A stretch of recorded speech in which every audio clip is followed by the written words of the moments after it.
أعوذ بالله من الشيطان الرجيم.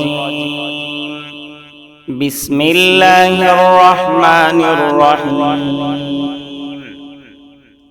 اللهم صل على سيدنا ومولانا محمد صاحب التاج والمعراج والبراق والعلم،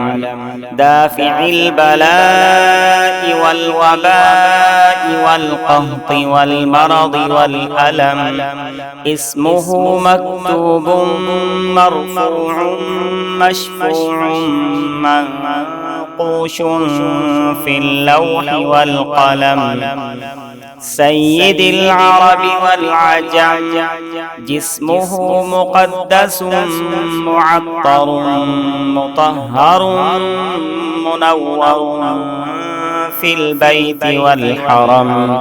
شمس الضحى بدر الدجى صدر العلا نور الهدى كهف الورى مصباح الظلم، جميل الشيم شفيع الأمم، صاحب الجود والكرم، والله عاصمه وجبريل خادمه والبراق مركبه والمعراج سفره، وسدرة المنتهى مقامه،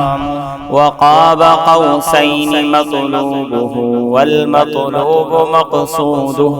والمقصود موجوده، سيد المرسلين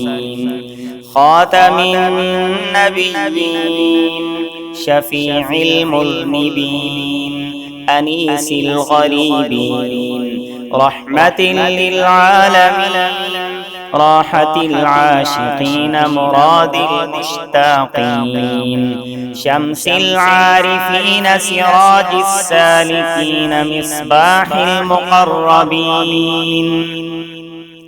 محب الفقراء والغرباء والمساكين، سيد الثقلين نبي الحرمين إمام القبلتين، وسيلتنا في الدارين، صاحب قاب قوسين، محبوب رب المشرقين ورب المغربين، جد الحسن والحسين مولانا ومولى الثقلين، أبي القاسم محمد بن عبد الله نور من نور الله، يا أيها المشتاقون بنور جماله